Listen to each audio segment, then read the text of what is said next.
Shalom Youth, hari ini kita senang sekali bisa bertemu lagi dalam ibadah raya ini. Mari kita siapkan hati kita untuk mendengarkan firman Tuhan. Mari kita fokus untuk mendengarkan suara Tuhan. Apapun yang Tuhan bicara lewat hari ini, saya percaya ini akan memberkatimu, ini akan memberimu kekuatan. Dalam nama Yesus, Bapa, kami mau Tuhan hari ini meluangkan waktu kami, menyiapkan waktu kami yang terbaik ini. Kami mau mendengarkan firman-Mu, kami mau tahu apa yang Kau inginkan dalam kehidupan kami. Tuntun kami Tuhan, biarkan kami mendapatkan sesuatu lewat firman Tuhan hari ini. Urapi hamba-Mu, urapi lidah bibir hamba-Mu. Di dalam nama Tuhan Yesus yang siap untuk mendengarkan firman Tuhan, mari katakan amin. Siapa yang bersuka cita dan semangat untuk mendengarkan firman Tuhan, ketik I am ready. Oke? I am ready. Nah, hari ini kita masuk ke bulan yang baru. Kita kemarin melewati bulan-bulan yang sulit, tetapi hari ini kita hari ini kita mulai lagi ke dalam beradaptasi dengan kebiasaan yang baru. Kita sudah lagi tidak di rumah, kita tidak lagi lockdown, kita tidak lagi PSBB, tapi kita sudah bisa beraktivitas sebagaimana mestinya, walaupun tetap ada yang berbeda. Harus ada sesuatu hal yang dijaga, kebersihan, jarak, dan lain sebagainya yang banyak harus kita jaga di era abnormal atau new normal yang baru ini. Tetapi hari ini, di bulan yang baru ini, saya mau katakan kepada teman-teman bahwa hari ini bukan sesuatu yang impossible untuk memiliki tujuan atau harapan yang besar. Bukan sesuatu yang tidak mungkin kalau kita bisa berhasil di zaman seperti ini. Kenapa? Karena anak-anak Tuhan bukan impossible, tetapi I am possible. Ketika sama-sama di kolom chat, I am possible. Hari ini saya mau bawakan sebuah firman yang saya kasih judul, semakin terjepit akan semakin melejit. Amin. Nah, kalau kita lihat orang-orang terkaya di dunia itu banyak yang berasal dari latar belakang keluarga yang sederhana. Contohnya ada Lee Ka-shing, orang terkaya di Hong Kong, latar belakangnya sederhana. Ada Jack Ma yang dia berasal dari keluarga yang sangat sederhana. Dia ditolak kerja, bahkan untuk kerja di tempat yang sangat mudah pun dia ditolak. Dia ngelamar ke KFC aja ditolak. Mungkin kalau teman-teman ngelamar ke KFC dengan pendidikan S1 mau digaji seadanya, rendah, mungkin teman-teman diterima. Apalagi kalau yang punya paras yang cukup baik untuk dijadikan di front depan tenaga yang mengoperasikan kasir dan lain sebagainya, mungkin teman-teman bisa diterima. Tetapi Jack Ma ini ditolak katanya karena mukanya kurang estetik katanya. Saya sangat sebal sekali kan, karena itu mainannya fisik. Tetapi kita lihat sekarang Jack Ma punya Alibaba, perusahaan yang besar sekali, bahkan dia menguasai pangsa saham di Amerika Serikat. Ini luar biasa. Lalu kalau teman-teman yang suka sepak bola, apalagi fansnya Chelsea, pasti tahu bosnya Abramovich. Orang Rusia yang salah satu dari bilioner yang ada di Rusia, dan dia memiliki klub sepak bola Chelsea. Tapi dulunya Abramovich terlahir dari keluarga yang sederhana juga. Atau teman-teman sering dengar nama Sinarmas. Dia dimiliki oleh seorang yang sudah ini, tapi kita tahu walaupun dia sudah tidak ada, tetapi warisannya masih banyak. Nah, jadi kita lihat pendiri dari Sinarmas ini dulu merantau ke Indonesia dari negeri Cina. Dia nggak punya apa-apa, sangat miskin. Tetapi lihat sekarang Sinarmas memiliki properti, bank, dan semuanya dia miliki, dan menjadi salah satu orang terkaya di Indonesia.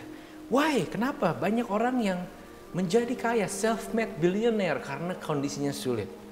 Karena saya percaya di dalam keadaan yang nyaman tidak terjadi kreativitas. Di dalam keadaan yang nyaman terjadi kemalasan. Di dalam keadaan yang nyaman terkadang kita kurang bersyukur atau take it for granted. Mungkin kalau hari ini kondisi kita nyaman justru berbahaya. Tetapi kalau ada yang hari-hari ini kondisinya sedang digoyang, gak nyaman, justru kita harus merasa bersyukur. Kenapa? Karena Paulus pernah bilang di 2 Korintus 12 ayat 9, cukuplah kasih karuniaku bagimu, sebab justru dalam kelemahanlah kuasaku menjadi sempurna. Sebab itu terlebih aku bermegah atas kelemahanku, supaya kuasa Kristus turun menaungi aku. Jadi Paulus mendengar suara Tuhan bahwa Tuhan tidak akan menghilangkan penyakitnya, duri dalam daging. Tetapi Paulus malah bilang, aku bermegah atas kelemahanku supaya kuasa Kristus sempurna. Tahu nggak, ada penelitian mengatakan bahwa hanya 30% bisnis keluarga yang berhasil diturunkan kepada second generation. Bahkan hanya 13% bisnis keluarga yang berhasil diturunkan ke third generation atau generasi ketiga atau cucunya dari pendiri perusahaan. Kenapa banyak perusahaan yang gagal untuk dioperkan, apalagi family business? Karena ketika pendirinya adalah orang yang berasal dari keluarga yang sulit, terjepit, tetapi dia semangat, akhirnya melejit. Tetapi anaknya, cucunya berada dalam kondisi yang nyaman, berada dalam kondisi yang penuh harta, mungkin berada dalam kegemilangan kekayaan, dan akhirnya gagal untuk meneruskan bisnis yang telah dirintis oleh leluhurnya. So, ini menjadi satu hal yang perlu kita waspadai. Justru kalau kita lagi dalam kondisi sulit, bukan berarti segalanya berakhir.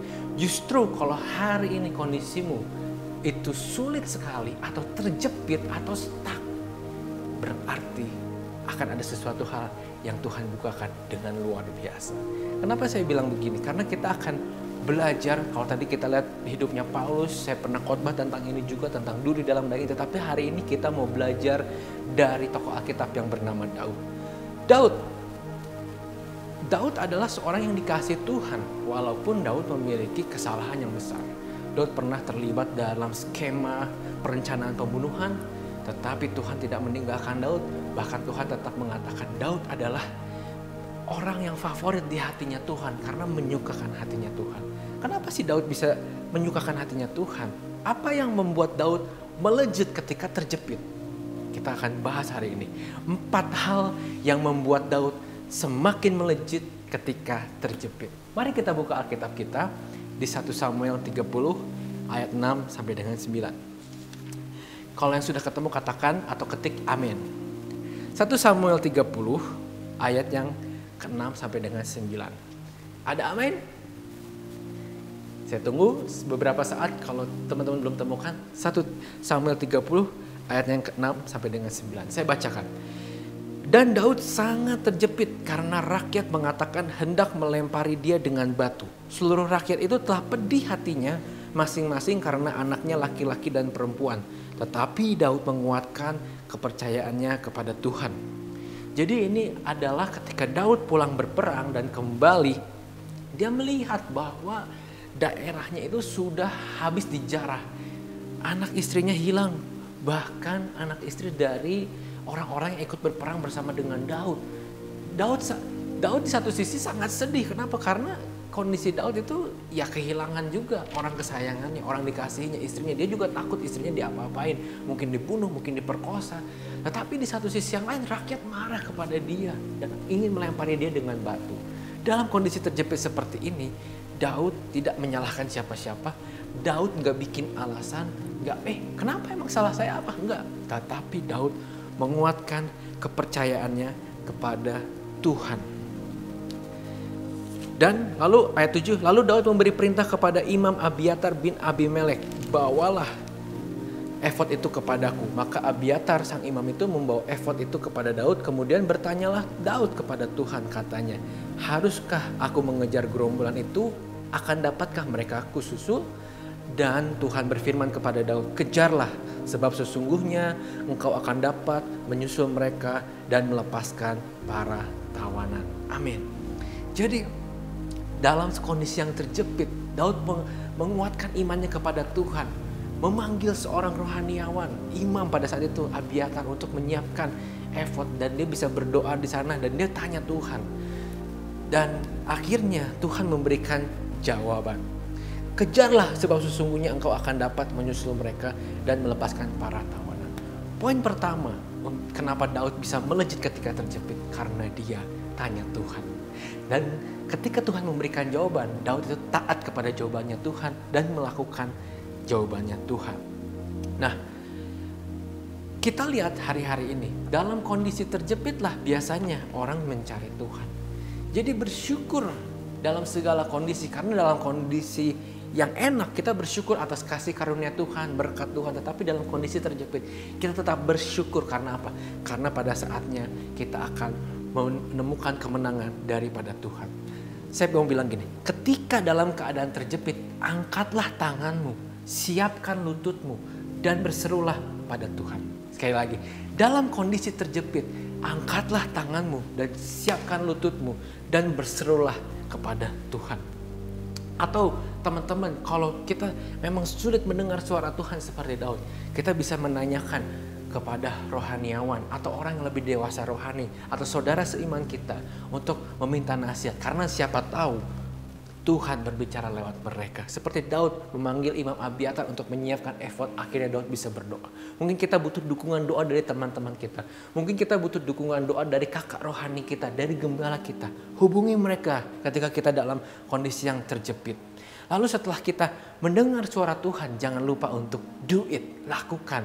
Ketika sudah mendengar suara Tuhan, jangan menunda, jangan membantahnya, tetapi lakukannya. Karena apa? Saya punya pengalaman begini. Ketika saya menunda apa yang Tuhan perintahkan kepada saya melalui kakak rohani, melalui sahabat rohani, sahabat di dalam Kristus, saudara seiman yang mengingatkan saya, akhirnya saya jatuh ke dalam hal-hal yang tidak saya inginkan sebenarnya, yaitu ke dalam hal-hal yang akhirnya saya kompromi dalam dosa.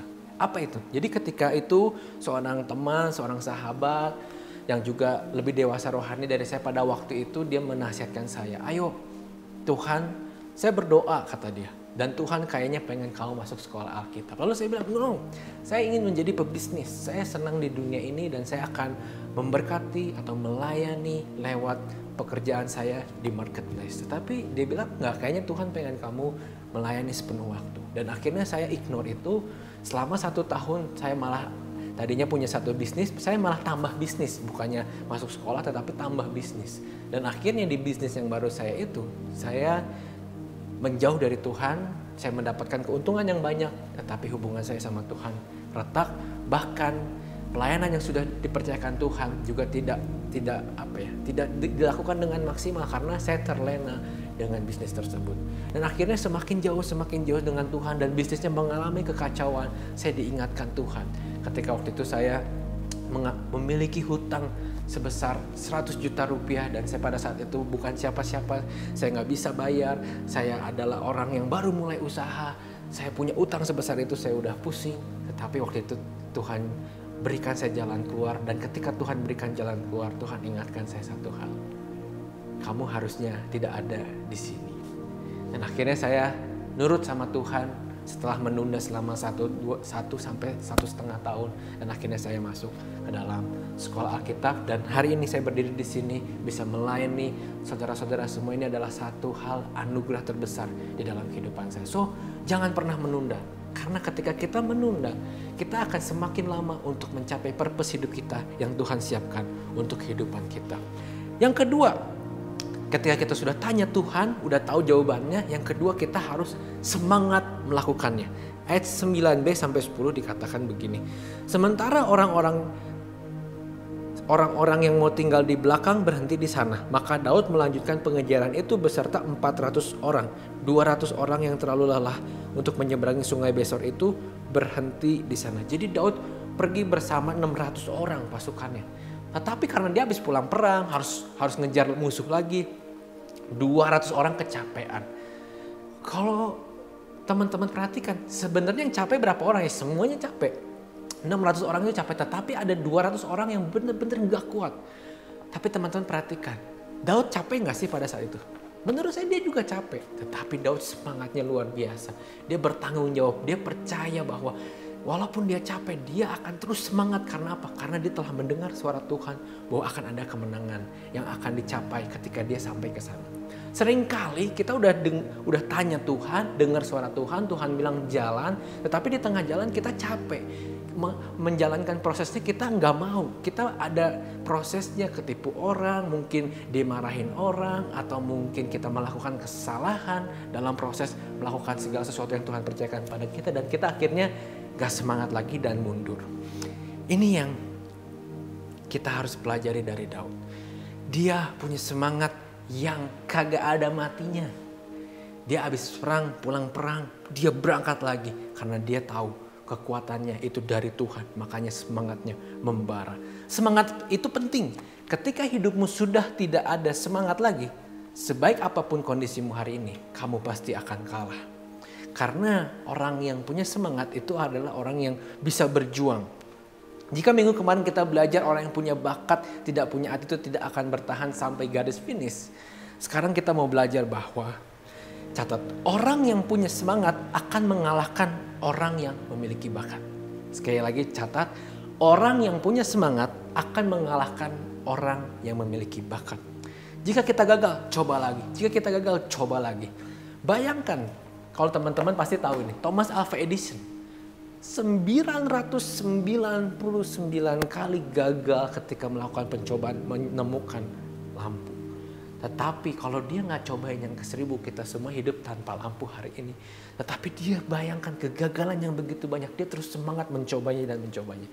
Ada sebuah video menarik, ada orang yang cuma lulusan SD, tapi punya cita-cita bikin pesawat terbang. Dihina orang, terjepit. Ya kayak kemarin saya udah bilang kan, dinyinyirin orang. Wah, dibilang cita-citamu terlalu besar, visimu terlalu besar. Kau terlalu apa? Lu tuh siapa sih? Pernah digituin sama orang. Kalau kita punya visi yang besar dari Tuhan, terus orang bilang, lu tuh siapa sih, ngaca? Bilang, Tuhan ingin kita menempati apa yang Tuhan telah tetapkan, yang telah Tuhan panggil.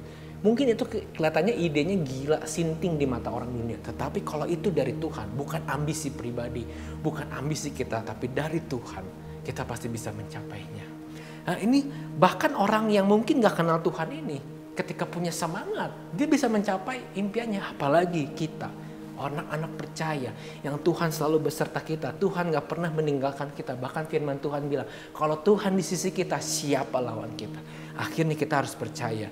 Kita lihat nanti videonya tentang orang menerbangkan pesawat. Orang lulusan SD bisa bikin pesawat sendiri. Check this out.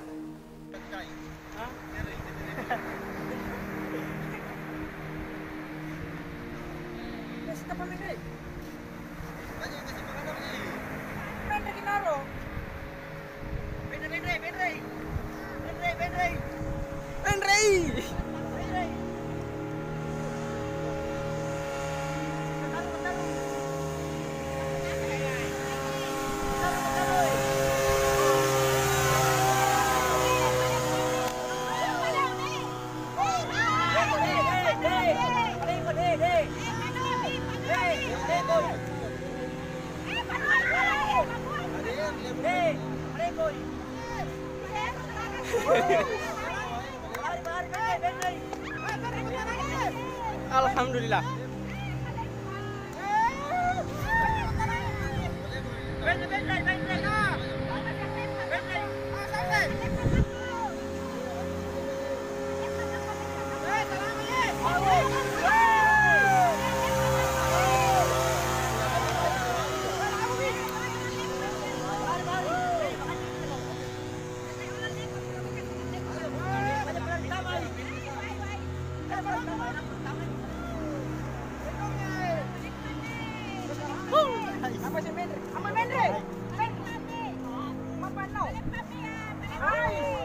Alhamdulillah. Yes, kalau dia bisa, kalau Daud bisa, kita pasti bisa bersama-sama dengan Tuhan. Jangan patah semangat. Ketika kita menghadapi kesulitan hari ini, terjepit, jangan patah semangat. Kenapa? Karena semangat itu dibutuhkan untuk kita berjuang. Terus percaya kepada panggilan hidup dari Tuhan. Lalu hal ketiga yang membuat Daud melejit ketika terjepit adalah Daud tetap menolong orang lain dalam kondisi terjepit. Ayat 11 sampai dengan 12. Kemudian mereka menemui seorang Mesir di padang lalu membawanya kepada Daud. Mereka memberi dia roti lalu makanlah ia. Kemudian mereka memberi dia minum air dan memberikan kepadanya sepotong kue ara dan 2 buah kue kismis, dan setelah dimakannya ia segar kembali. Sebab ia tidak makan dan minum selama 3 hari 3 malam. Bayangkan Daud lagi buru-buru nih. Istrinya ditawan loh, nggak tahu, bisa dibunuh, bisa diperkosa, bisa diapain aja. Tetapi dia di tengah krisis, di tengah masa yang terjepit, dia masih lihat sekitar, masih lihat ada orang yang susah nggak, dia masih tolong. Bahkan dia kasih makan, kasih kismis sampai dia akhirnya ada tenaga kembali. Bayangkan orang tidak makan 3 hari itu dalam masih seperti apa. Tetapi dia akhirnya Daud memelihara orang tersebut. Dan yang paling luar biasanya ini. Kemudian bertanyalah Daud kepadanya, ayat 13. Budak, siapakah engkau dan dari manakah engkau? Jawabnya, aku ini seorang pemuda Mesir, budak kepunyaan Amalek. Tuanku meninggalkan aku karena 3 hari yang lalu aku jatuh sakit. Kami telah menyerbu tanah Negeb orang Kreti dan orang Yehuda. Dan tanah Negeb, Kaleb, Siglag telah kami bakar habis. Daud bertanya kepadanya, dapatkah engkau menunjukkan jalan kepadaku ke gerombolan itu? Katanya, bersumpahlah kepadaku demi Allah bahwa engkau tidak akan membunuh aku dan tidak akan menyerahkan aku ke dalam tangan tuanku, maka aku akan menunjukkan jalan kepadamu ke gerombolan itu. Daud dapat jawaban. Untuk mengejar gerombolan gak tahu arahnya kemana yang menculik istrinya dan istri orang-orangnya, istri rakyatnya. Karena dia nolong orang. Di masa sulit seperti ini, di kondisi terjepit seperti ini, Tuhan mau kita tetap peduli terhadap sekitar kita. Karena walaupun kita sulit sekali, tapi pasti ada orang yang lebih sulit daripada kita dan bisa kita tolong. Nah, Daud mendapatkan kesempatan untuk meraih kemenangan. Selain karena dia tadi tanya Tuhan, lakukan perintah Tuhan, tetapi karena dia juga menolong orang. Akhirnya dia ada kesempatan untuk mengejar gerombolan yang menculik istrinya. Catat teman-teman, jangan ragu untuk menolong orang karena mungkin orang yang kita tolong akan menjadi jawaban doa di kemudian hari. Catat sekali lagi, jangan ragu untuk menolong orang karena mungkin orang yang kita tolong akan menjadi jawaban doa di kemudian hari. Amin. Amin. Siapa yang menolong orang sekarang? Mungkin gak tahu teman-teman kemarin baru nolak orang yang minta tolong, orang yang mungkin benar-benar butuh ditolong, tapi teman-teman bilang, gue lagi susah, gue pusing, ngapain gue pikirin lu. Mungkin teman-teman bisa berdoa, tanya Tuhan gerakkan hatimu untuk menolong dia sebisamu, tolonglah. Karena kita gak ada yang tahu, bukan kita pengen mendapat keuntungan dari menolong, no. Tetapi firman Tuhan pernah bilang gini, Ibrani 13 ayat 2. Janganlah kamu lupa memberi tumpangan kepada orang, sebab dengan berbuat demikian beberapa orang dengan tidak diketahuinya telah menjamu malaikat-malaikat. Tuhan pernah bilang juga selain Ibrani, kalau kita melakukan apa yang untuk orang yang paling hina, itu kita melakukannya seperti untuk Tuhan Yesus. Jadi jangan ragu untuk menolong orang, karena Tuhan memang menghendaki kita mengasihi orang lain, menolong orang lain. So, di tengah kondisi apapun, di kondisi terjepit apapun, contohlah Daud. Peduli terhadap orang sekitarmu dan tolonglah orang di sekitarmu. Hal keempat, hal yang terakhir yang membuat Daud melejit ketika terjepit adalah berbagi berkat. Ayat 22 sampai 23 mengatakan, Kemudian mulailah berbicara semua orang jahat dan orang-orang dursila di antara orang-orang yang ikut pergi bersama-sama dengan Daud. Jadi Daud udah menang nih perang. Tiba-tiba ada orang-orang yang jahat dan dursila katanya. Karena mereka dibilang gini, karena Daud ingin membagikan jarahan perang itu kepada orang yang 200 tadi yang kecapean yang gak ikut perang. Tapi orang-orang ini menahan. Bilang gini, karena mereka kan gak ikut perang bersama-sama dengan kita. Janganlah kita berikan kepada mereka apa-apa dari jarahan kita itu kecuali istrinya masing-masing dan anak-anaknya. Lalu mereka bawa dan biarlah mereka pergilah. Mereka tuh cupu, mereka tuh gak ada semangat juangnya, udahlah jangan dikasih. Ada yang gitu? Kita satu tim, tapi tim kita mungkin ada yang kecapean, ada yang mungkin ada urusan keluarga, tiba-tiba dia gak bisa ikut. Terus kita bilang, udah deh, lu gak dapat bagian. Tapi Daud bilang apa di sini? Ayat 23. Janganlah kamu saudara-saudaraku berbuat demikian dengan apa yang diberikan Tuhan kepada kita. Sebab ia telah melindungi kita dan menyerahkan ke dalam tangan kita gerombolan yang menyerang kita. Daud itu tahu kemenangannya, berkat yang dia miliki, jarahan perang yang begitu banyak. Itu bukan karena dia hebat, tetapi karena Tuhan.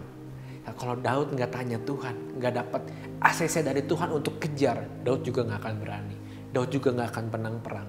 Tetapi Daud tahu ketika dia memiliki berkat, berkat itu adalah dari Tuhan. Bukan haknya dia nggak egois, dia bagikan kepada orang-orang satu timnya. Kalau dalam Alkitab terjemahan bahasa Indonesia BIS dikatakan begini, tetapi di antara mereka ada yang jahat dan tamak. Nah ini sama nih, seperti yang minggu kemarin saya katakan, jangan tamak, jangan rakus, karena itu tidak menyukakan hatinya Tuhan. Tetapi Daud tahu berkat jarahan itu adalah dari Tuhan dan dia bagi-bagikan. Bahkan itu masih mending ya, itu timnya kecapean 200 orang gak bisa ikut perang, dikasih juga bagian. Tetapi Daud juga memberikan apa yang telah dia menangkan di dalam perang kepada tua-tua di Yehuda. Dia menghormati leluhur-leluhurnya, dia bagikan, menghormati orang-orang lebih tua, dia bagikan jarahan perang itu. So ketika kita punya berkat, apa kita habisin sendiri? Apa kita punya rencana beli segala sesuatu yang kita inginkan, hobi dan lain-lain? Apakah kita peduli? Tetap berbagi kepada teman-teman satu tim kita. Tetap berbagi kepada orang-orang yang membutuhkan atau orang-orang yang senior yang mungkin membukakan jalan, yang mungkin mendoakan kita, yang mungkin menasihati kita. Kita berbagi, dan juga orang tua kita. Nah, jadi teman-teman, kalau kita lihat Daud itu orangnya sama baiknya. Ketika dia berbagi berkat, dia tahu bahwa ini berkat dari Tuhan. Ketika kita berpikir bahwa apa yang kita miliki di tangan kita hari ini adalah hasil keringat kita, kita akan pelit setengah mati. Tapi ketika kita tahu dan percaya bahwa segala sesuatu apapun yang bisa kita pakai, yang kita miliki di tangan kita hari ini, itu semua adalah anugerah Tuhan. Pasti kita gak akan jadi orang yang pelit dan ringan tangan, mudah berbagi buat orang-orang yang lain. Pertanyaannya begini, kalau tadi kan orang-orang semua dalam kondisi terjepit, tetapi saya percaya mungkin ada di antara teman-teman yang hari ini kondisinya baik, tidak terjepit. Gimana? Kalau kita memang dianugerahi hidup yang nyaman, yang diberkati hari-hari ini, saya mau bilang ini, tetapkanlah target selanjutnya dalam hidup dan kerjakanlah tugas dari Tuhan.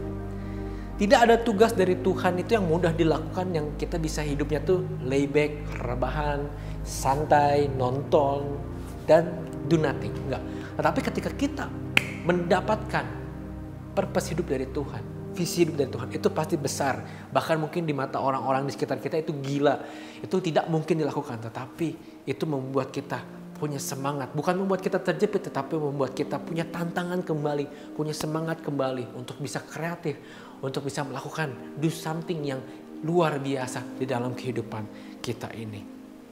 Dan saya mau bilang, bagi orang-orang yang hari ini terjepit, bingung akan masa depannya, bingung akan pekerjaan apa di masa depan, bingung gimana selesaiin kuliah kalau di rumah terus, harus pakai internet terus, boros kuota, komputer panas, komputer mau ngejebol. Gimana sih caranya hidup di kemudian hari? Apakah ada harapan untuk kita semua? Kapan sih kita bisa ibadah lagi di gedung gereja? Kapan sih kita bisa ketemu teman itu tanpa takut ketularan sama teman kita? Kita bisa pelukan lagi sama teman-teman kita kayak dulu, bisa salaman. Kapan sih hidup menjadi lebih mudah? Kalau hari-hari ini ekonomimu hancur, keluargamu hancur, kamu dalam kondisi terjepit, lihat apa yang dilakukan Daud. 4 hal. Kuatkan imanmu pada Tuhan. Tanya Tuhan. Lakukan yang kamu dengar daripada Tuhan. 2, jangan patah semangat, karena melakukan perintah Tuhan itu nggak mudah. Banyak tantangannya. Tapi kita harus semangat. Amsal 17 ayat 22 mengatakan, semangat yang patah akan mengeringkan tulang. Jadi kalau kita semangat, kita pasti bisa mengerjakannya, bisa punya kekuatan, pasti kita juga sehat. Lalu yang ketiga, tetap berbuat baik. Ketika kita susah, tetap buat baik sama orang, karena kita nggak tahu. Mungkin orang yang kita tolong adalah jawaban doa daripada Tuhan. Mungkin teman-teman suka nonton iklan Thailand, bener? Yang banyak kan orang yang waktu kecilnya susah, terus tiba-tiba pedagangnya ngasih, bantuin, tiba-tiba orang yang dibantu itu anaknya jadi besar, jadi dokter, tiba-tiba yang ngebantunya dulu jatuh sakit. Lalu dokter ini yang operasi dan akhirnya nggak usah bayar operasinya. Padahal kan pedagang ini juga nggak punya duit banyak. Banyak hal, banyak cerita dari menolong orang lain.